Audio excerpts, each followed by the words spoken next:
Hey, folks, welcome back to episode number 2 of 2 with Custom Sheds by Keith. We hope you enjoyed part 1. If you missed it, just go back and listen. It'll be the previous podcast. It would have come out on Wednesday. You're listening to the Thursday show now. Appreciate your dedication and allowing us long-winded folks to turn this into a 2-part series. It was a lot of fun talking to Keith down in the DFW area, and I thought he had a really good story, so I hope you enjoy. All right, so Keith, tell me a little bit about, we left off on talking about being charitable. You talked about the caboose and being able to take that to the Children's Hospital, and it seems like you've really got a heart for that sort of thing. So tell me a little bit about Dignity Park. We've talked a little bit about this, but I'd love for the guests, I'd love for the audience to hear more about this. And I'd really love for the DFW area to really hear about this. I feel like this is an awesome idea. Well, Dignity Park is a vision that God put on my heart about 4 years ago. Okay. It's a proposed planned community for homeless. So what my vision is tiny homes. So like 12 by 20. There'll be 12 by 20. Fully furnished, finished out kitchen, bathroom, tiny homes. And if you did a full and again, I call it Dignity Park. It can be called whatever you want, but and so let's say that we did a Dignity Park with anywhere from 25 to 100 units. Have a community center in the middle of it that might have a small auditorium that could be used as a teaching center, as a sanctuary. Inside the community center can also have maybe small offices that counselors from the city or whomever can come and talk to people one-on-one, have computers in there. Maybe the other half of the community center can be a full kitchen, so everybody can come together and have a meal together. So that's big picture. That's Dignity Park.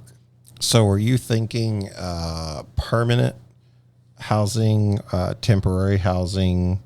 What comes to mind? So first off, let me preface that by saying I'm a builder. I'm not someone that could run a homeless facility. It would not do anybody any good for me to try to run this. But I know how to build, and I know how I want to build it.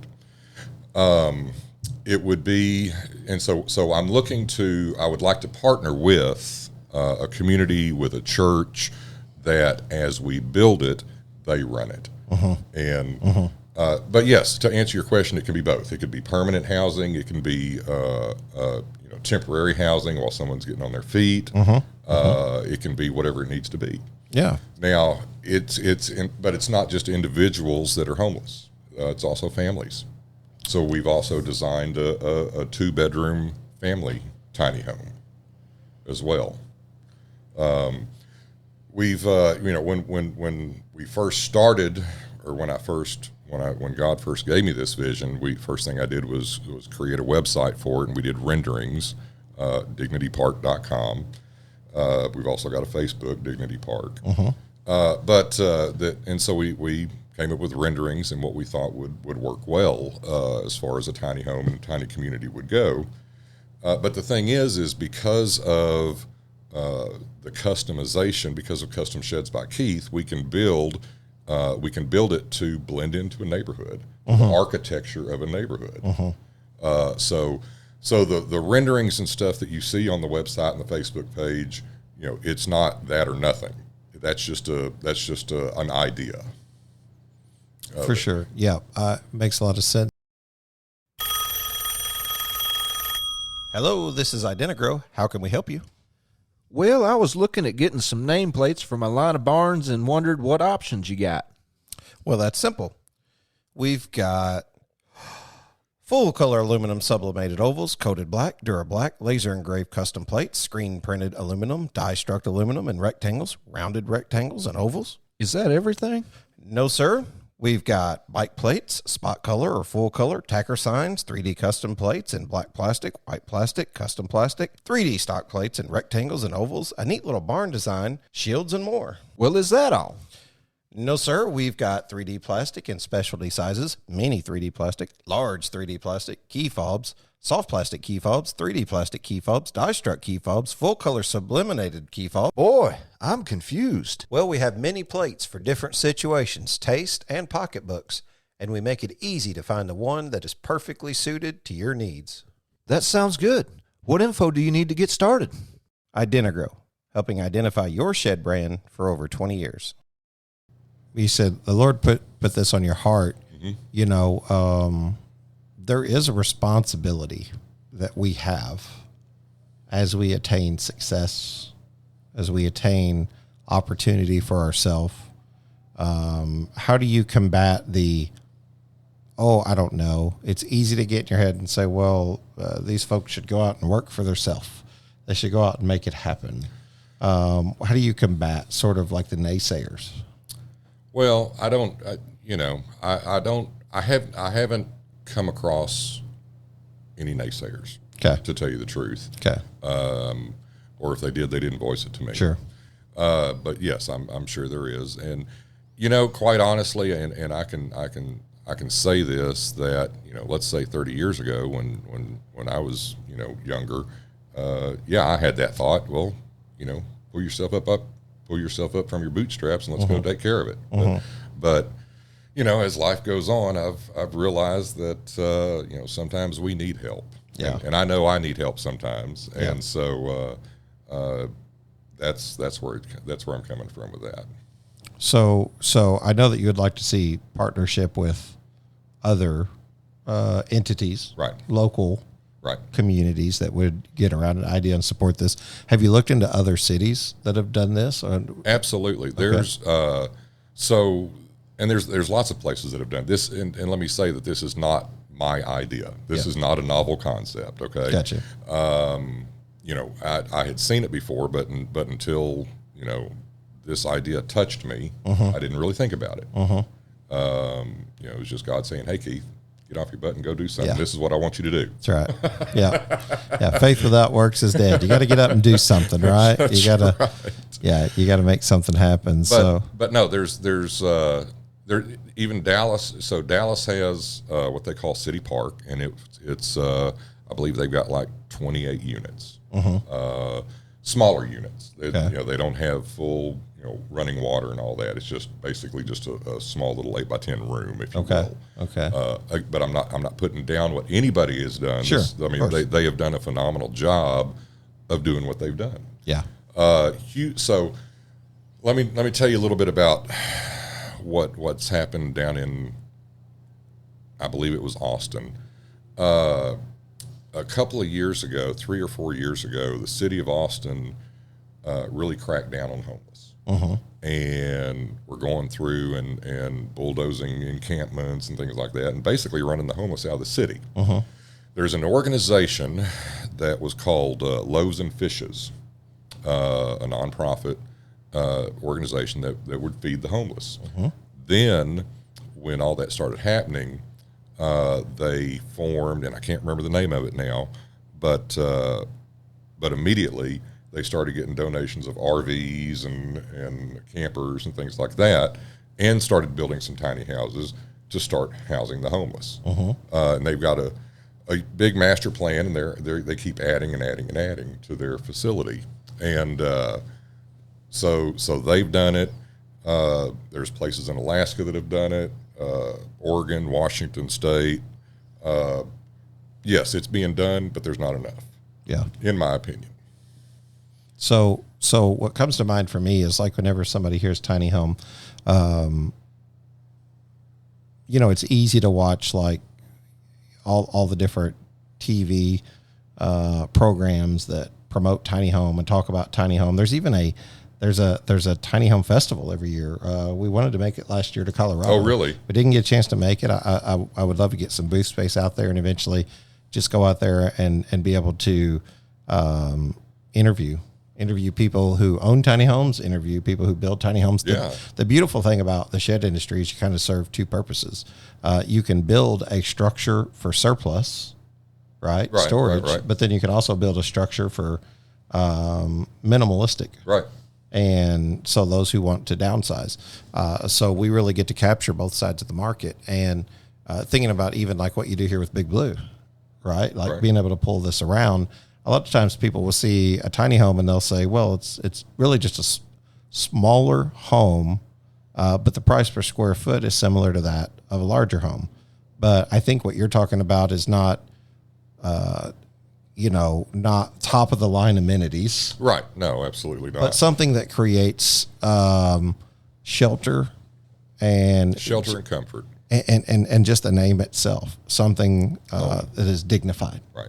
Something that can allow you to have dignity, something that can allow you to, as a person, regardless of why you're homeless and trying to be the one to come in and say, hey, I want to fix everything. And, and I want to analyze all the areas that got you in this situation. We want to allow you to have dignity with shelter, which is a basic need. So, all right, perfect. So yeah, you're allowing somebody to just have dignity. And you've got this cool little book here. Like, I definitely want people to see this, and maybe we can take a couple screenshots of it. And you can download this off of dignitypark.com. Perfect. There we go. Just go check it out. You guys should go look at it because I think it's an awesome effort. So dignity, the state or quality of being worthy of honor or respect, a sense of pride in oneself, self-respect. Park, an area devoted to a specific purpose, an area of land having facilities for rest and recreation. And then you've spelled out community here, a feeling of fellowship with others as a result of sharing common attitudes, interests, and goals. Really what we're doing here today, building community. Right. Having common interests and goals, whether it be through sheds, podcasting, or ministry, kind of what we're trying to establish. And what I feel like you're bringing to the table there is you're saying, hey, I'm not trying to be the counselor. I'm not trying to be the minister.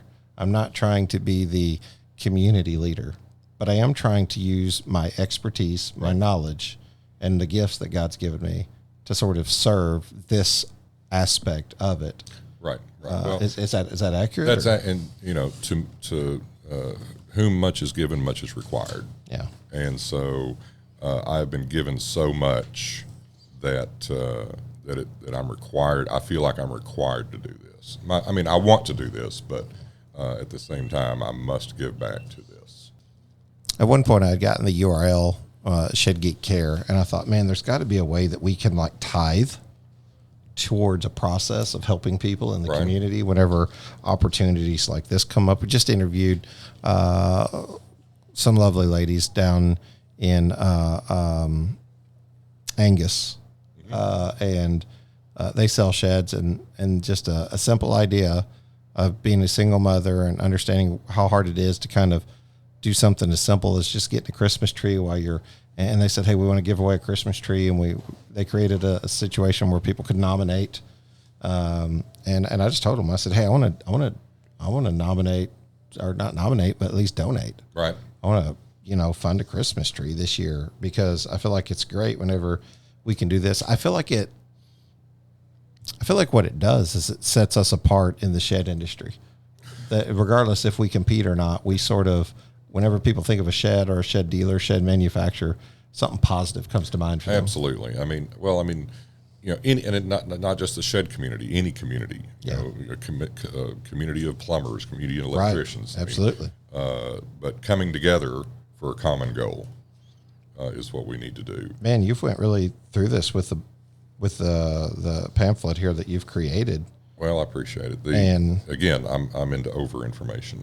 No, but this is good. And I've got a second PDF online also that breaks down pricing. So Dignity Park. Texas rates 4th in the United States for the highest population of homeless. Correct. Texas homeless population approximately 27,487, and then the DFW area 6,597. So that's actually, I believe that's 2-year-old data. Okay. I believe we're up to about 8,000 now. I can't speak on homelessness It was not a ministry that God had called to my heart. Not that it's not obviously a worthy cause. Prison ministry was something he'd put on my heart heavy at one point, and I really got heavy into the data. So when you think of it's easy to just lock them up and throw away the key. Hello, shed sellers. Let's take a moment to discuss the shed customer and meeting their expectations. I remember growing up in the neighborhood where a certain percentage of the houses had well-manicured lawns and well-manicured homes. These were the type of individuals who felt it was important to purchase a well-constructed home or vehicle, or maybe equipment to help maintain the quality of the item. As shed manufacturers, we seek to provide a well-built quality shed. We want the customer to feel satisfied that their hard-earned money has been well spent on a product that will last. At LuxGuard, we believe adding high-quality rubber flooring to your line of sheds makes sense to the customer and adds value the customer can appreciate. With each year, sheds are becoming more complex. The customizations we are seeing are virtually endless.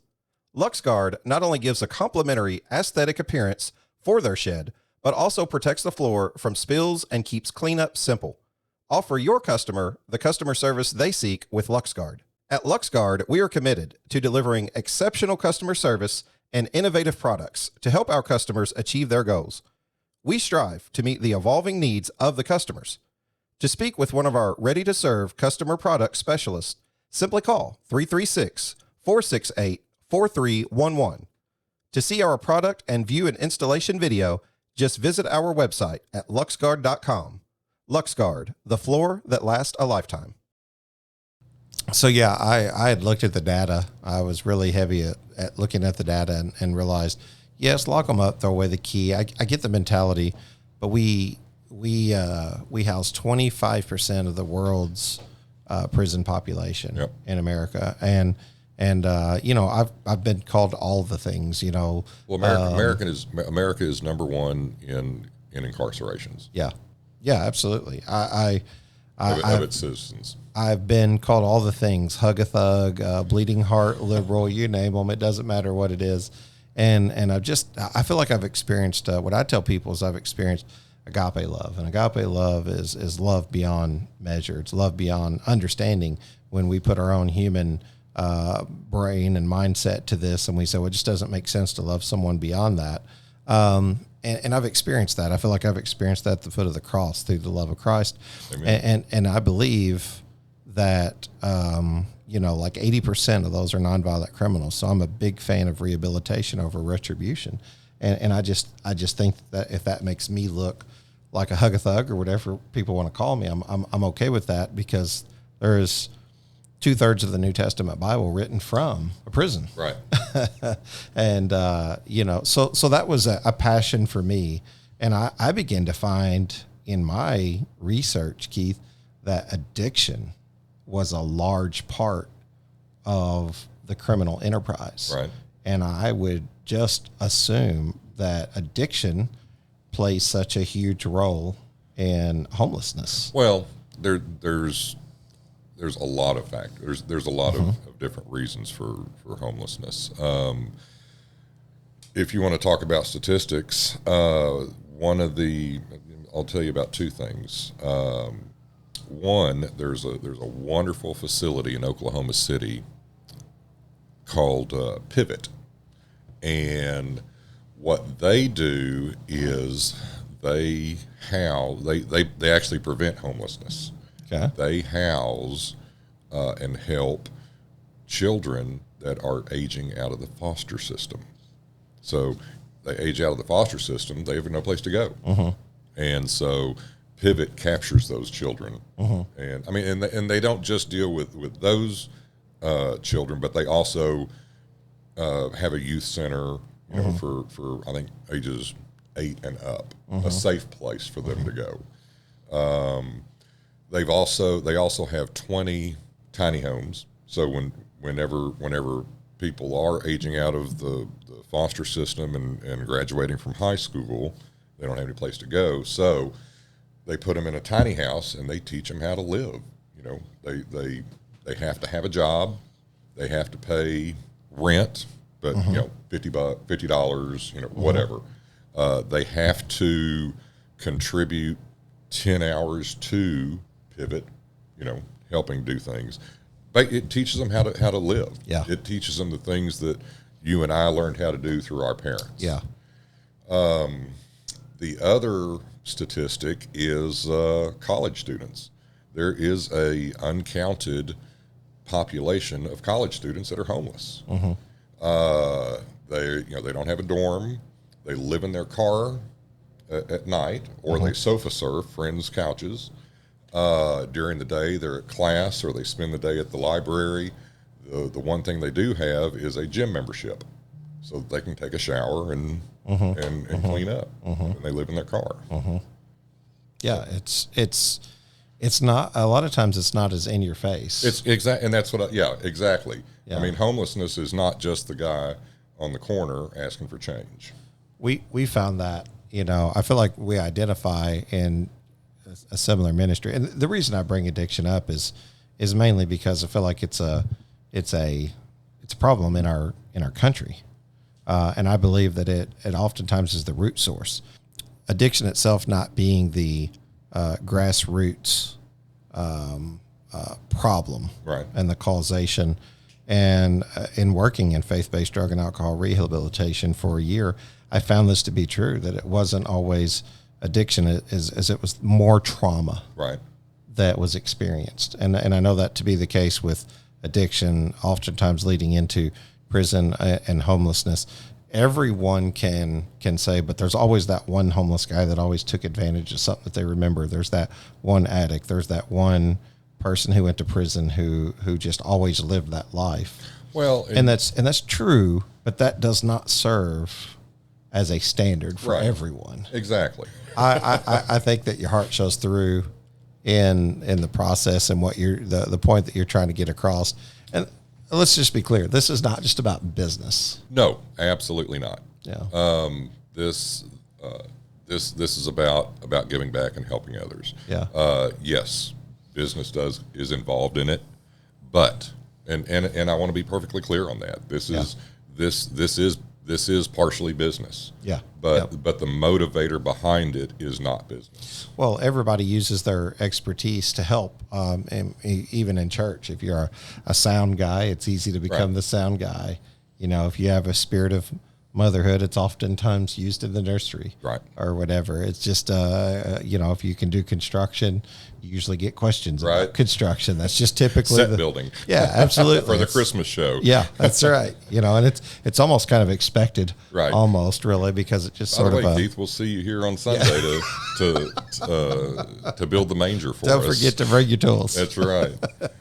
Talking about statistics, so a single homeless person costs the city, county, government, whatever, approximately $40,000 a year. Yeah. An unhoused person. Yeah. If we were to take that same person and put them in a tiny home, then they would only cost the system $20,000. Now that other $20,000, why does it cost half as much? Well, every time the police have to get called out for someone sleeping in the wrong place. Being homeless, you're out in the elements, so you're going to get sick more often, Healthcare. and you're going to go to healthcare, so you're going to be going to the hospital. All of these factors make up that other $20,000. Whereas if we were to put that person into a tiny home, they're only going to cost the system $20,000 if they don't do anything, if they don't get a job, if they don't do anything.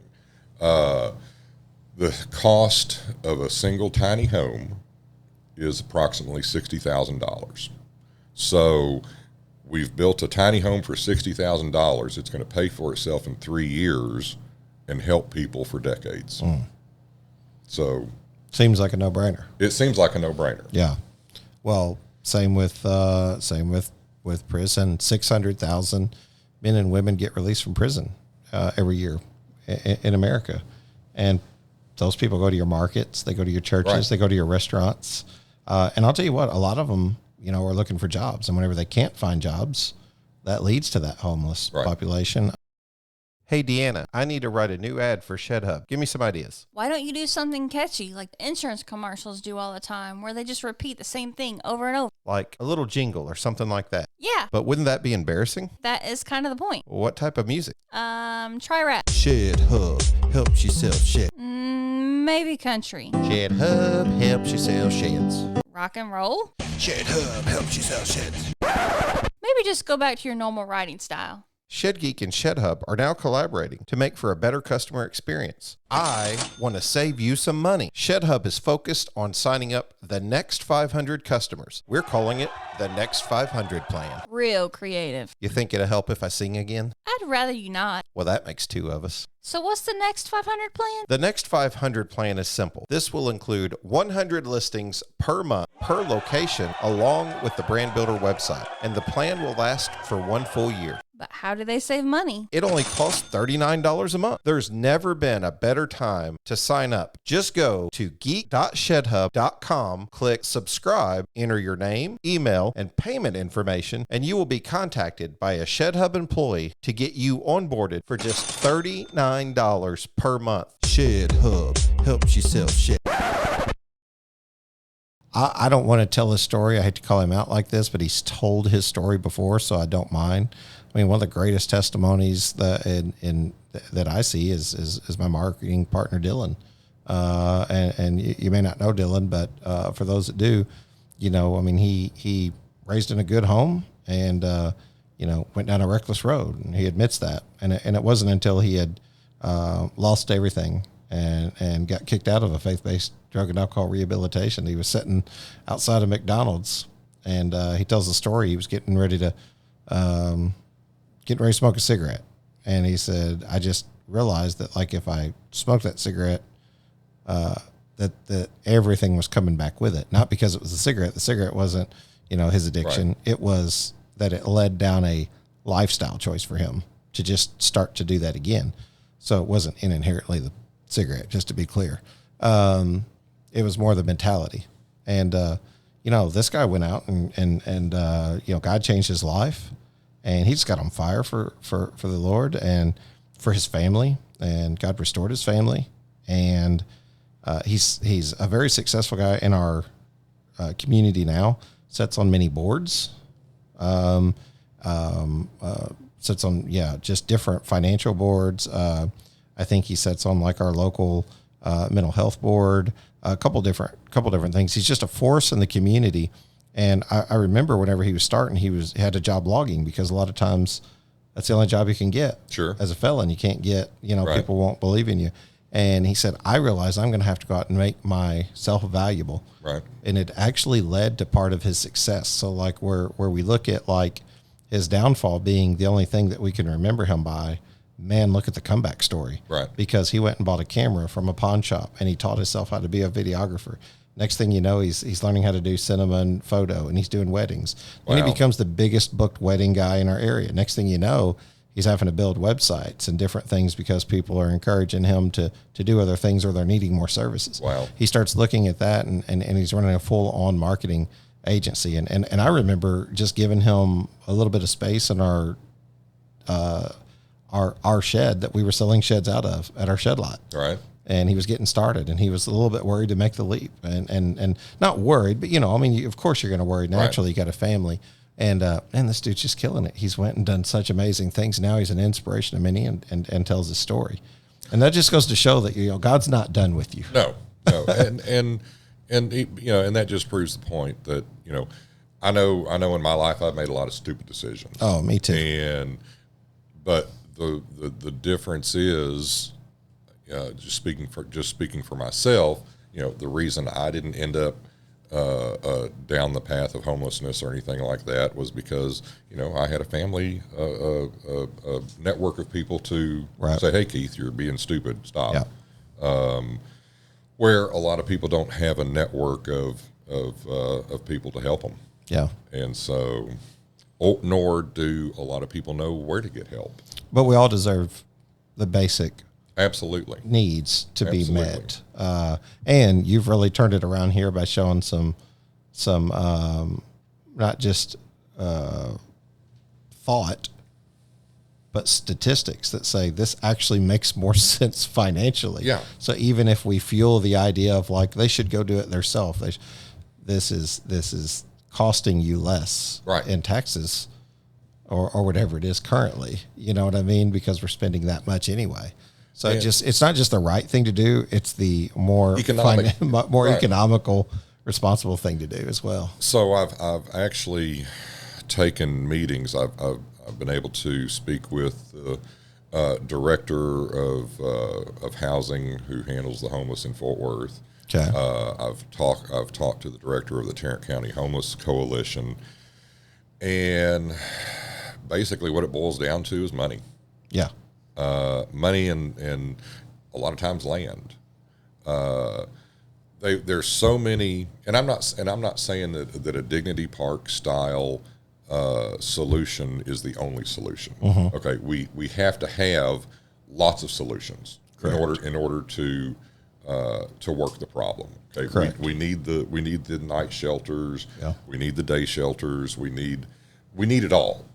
Okay, but all the money, and I'm generalizing here, so please don't come down on me for this, but the money's allocated for all these other projects, and I feel like there's not room for these new projects coming in, and so basically it boils down to money. Yeah. So let's talk about 100-unit Dignity Park. So 100 units, the community center, basketball court and things like that. $10 million, okay, would be about what it would cost to build that. And so, yeah. Yeah, it's there. Now we know. Now we know. Now we know. Well, I certainly hope. Please make checks payable to Custom Sheds. Yeah. Yeah, right. Yeah, it's that simple. But I do hope that you find funding for this project. I would love to see these projects, if they're not already happening, or find a way to connect you with others or become connected with others so that we can serve through these opportunities, these ministries, to be able to give back through our resources that we've been given, the information we've been given, the talents we've been given, whatever it looks like to be able to give back. I think that's ultimately the message, that we're trying to portray also here at the podcast is this. It's not always just a talk about sheds, but it's funny how the shed kind of becomes the common denominator in these different adventures, right. Like being able to end up in DFW. I'd love to find out other adventures out there like this that exist. And I don't know that we can give to all, but I know that we can give our time, our talents, and our efforts Right. to all. And I think that those who are inspired by it, not just around the country, listen to the Shed Geek podcast, but even those who are inspired by this message in the DFW area, as you begin to grow your own network and try to move this thing forward, I just hope it succeeds.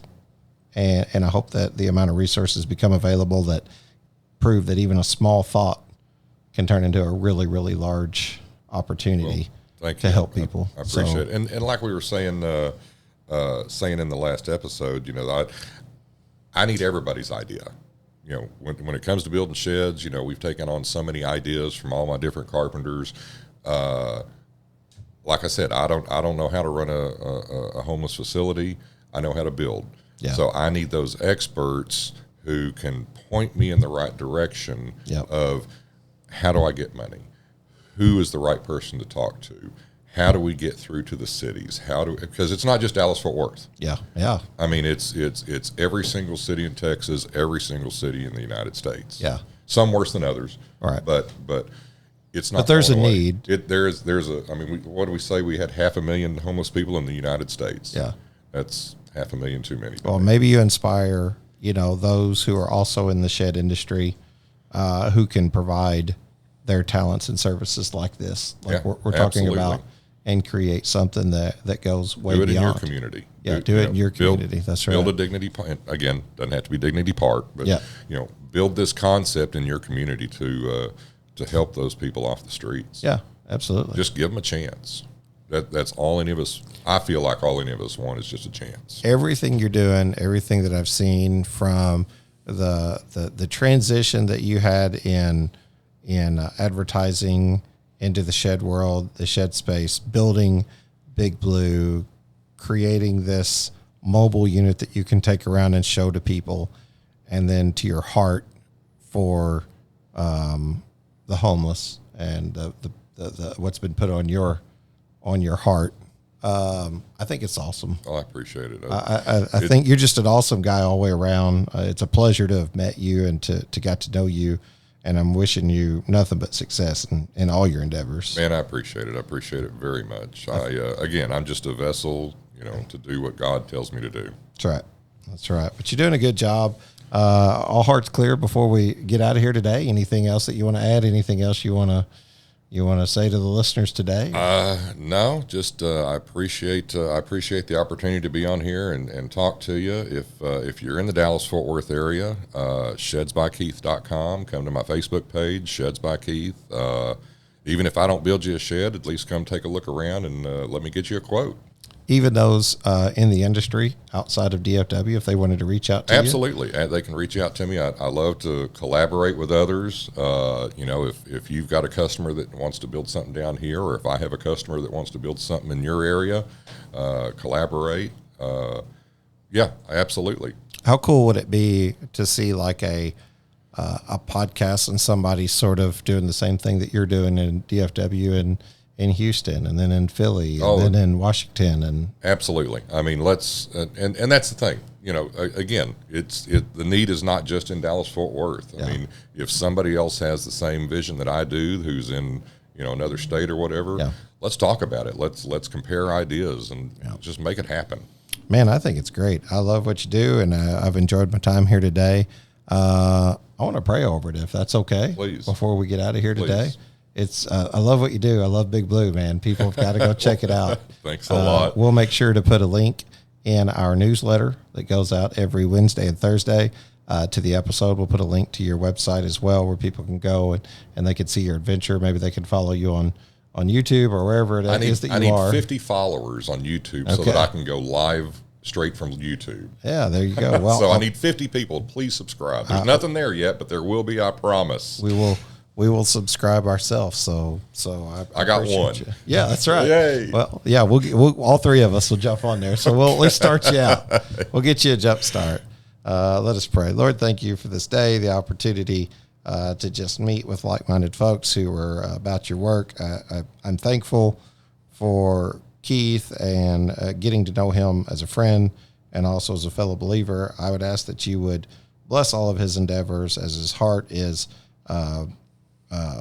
kind to listen to what you've set forward in his path, that you would help him see it through, and that the resources would just come abundantly towards this goal to help others, which is the call ultimately for us, is to know you. And we do that by knowing others and helping others in our actions, Lord, and not just in our words.